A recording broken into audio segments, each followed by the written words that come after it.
കുംഭമേളയിലെ viral താരം ചാരക്കണ്ണുള്ള സുന്ദരി മോനി ബോസ്ല എന്ന മൊണാലിസയെ കേരളത്തിൽ എത്തിച്ചിരിക്കുകയാണ് വ്യവസായി ബോബി ചെമ്മണ്ണൂർ. കോഴിക്കോട് അരയിടത്ത് പാലത്ത് ചെമ്മണ്ണൂർ ജ്വല്ലറിയുടെ പരിപാടിയിൽ പങ്കെടുക്കാനാണ് മൊണാലിസ എത്തിയത്. വൈറൽ താരത്തിനെ കാണാൻ നിരവധി പേരാണ് ജ്വല്ലറിക്ക് മുൻപിൽ ഒത്തുകൂടിയത്. ബോളിവുഡ് സംവിധായകൻ സനോജ് മിശ്രയും മൊണാലിസയ്ക്കൊപ്പം പരിപാടിക്കെത്തിയിരുന്നു. സനോജിന്റെ ദ സ്റ്റോറി ഓഫ് മണിപ്പൂർ എന്ന ചിത്രത്തിൽ നായികയായി സിനിമ അരങ്ങേറ്റത്തിന് തയ്യാറെടുക്കുകയാണ് മൊണാലിസ. പിങ്ക് ലഹങ്ക ധരിച്ച് അതീവ സുന്ദരിയായിട്ടാണ് പരിപാടിക്കായി മൊണാലിസ എത്തിയത്. ബോബി ചെമ്മണ്ണൂരിനൊപ്പം വേദിയിൽ മൊണാലിസ ആടിത്തിമിർത്തു. ആദ്യമായാണ് മൊണാലിസ കേരളത്തിൽ എത്തുന്നത്. തനിക്ക് കേരളവും മലയാളികളെയും ഒരുപാട് ഇഷ്ടമായെന്ന് പെൺകുട്ടി പറഞ്ഞു. ഇവിടേക്ക് വരുമ്പോൾ ഞാൻ ആകെ അസ്വസ്ഥതയിലായിരുന്നു, ആകെ ഭയന്നിരുന്നു, എന്ത് ചെയ്യണമെന്നൊക്കെ തോന്നി. പക്ഷെ വന്നപ്പോൾ ശരിക്കും സന്തോഷം തോന്നി. ബോച്ചയാണ് എനിക്ക് കേരളത്തിലേക്ക് വരാൻ അവസരം തന്നത്. എനിക്ക് വളരെ അധികം സന്തോഷം തോന്നി. കേരളത്തിൽ ഉള്ളവർ വളരെ നല്ല മനുഷ്യരാണ്. ഇവിടെ തന്നെ ജീവിക്കാം എന്ന് തോന്നുകയാണ്. ഇപ്പോൾ പങ്കജ് മിശ്ര സാറിൻ്റെ സിനിമയിൽ അഭിനയിക്കാനുള്ള തയ്യാറെടുപ്പിലാണ്. മലയാള സിനിമയിൽ അവസരം ലഭിച്ചാൽ തീർച്ചയായും അഭിനയിക്കും, താരം വ്യക്തമാക്കി.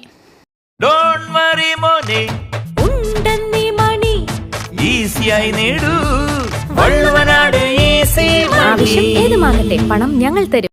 ചെമ്മണ്ണൂർ ജ്വല്ലറിയുടെ ഡയമണ്ട് സെക്ഷൻ കൂടി ഉദ്ഘാടനം ചെയ്താണ് മൊണാലിസ മടങ്ങിയത്.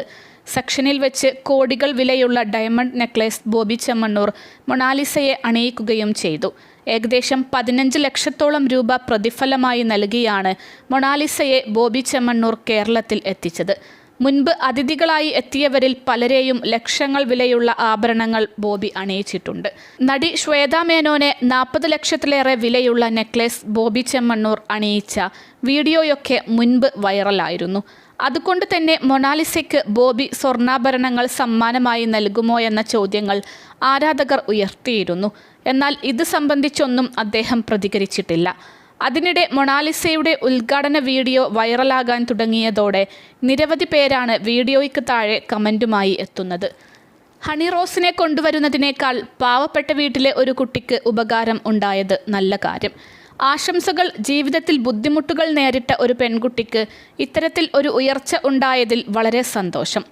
നന്മകൾ ഉണ്ടാകട്ടെ. ഇതുപോലെ മാറണം ജനങ്ങളുടെ മനോഭാവം. അഴകല്ല, നല്ല മനസ്സാണ് വേണ്ടത്. ക്യാഷല്ല, ഇല്ലായ്മ എന്തെന്ന് അറിഞ്ഞു ജീവിക്കുന്നവനാണ് മനുഷ്യൻ. അത് സ്വയം അനുഭവിച്ചാലേ അറിയൂ. ഒരു ബിഗ് സല്യൂട്ട്. ആ കുട്ടിയുടെ ഭാഗ്യം. ഇതുപോലെ എല്ലാവരും വന്നെങ്കിൽ മറ്റുള്ളവരുടെ അഹങ്കാരത്തിന് ഒരു ശമനം ഉണ്ടായേനെ. അതേസമയം ഹണി റോസ് കേസിൽ അറസ്റ്റിലായതോടെ ഇടിഞ്ഞ തൻ്റെ ഇമേജ് തിരിച്ചു പിടിക്കാനുള്ള ബോബി ചെമ്മണ്ണൂരിൻ്റെ മാർക്കറ്റിംഗ് തന്ത്രമാണിതെന്ന് കമൻറ്റ് ചെയ്യുന്നവരും ഉണ്ട്. ഉച്ചയുടെ മാർക്കറ്റിംഗ് ബുദ്ധി അപാരം തന്നെയെന്നാണ് പലരും കുറിച്ചത്. അൽസലാമ ഐ ഹോസ്പിറ്റൽ 21 ലക്ഷത്തോളം സന്തുഷ്ടരായ ഉപഭോക്താക്കളും 2 ലക്ഷത്തോളം തിമിര ശസ്ത്രക്രിയകളും പൂർത്തിയാക്കിയ മലബാറിലെ ഏക കണ്ണാശുപത്രി. ലോകോത്തര നിലവാരമുള്ള ചികിത്സാ സംവിധാനങ്ങൾ, എല്ലാ നേത്രരോഗ ചികിത്സാ സൗകര്യങ്ങളും വിദഗ്ധരായ ഡോക്ടർമാരുടെ മേൽനോട്ടത്തിൽ. Al Salama eye hospital, hospital road, Perinthalmanna.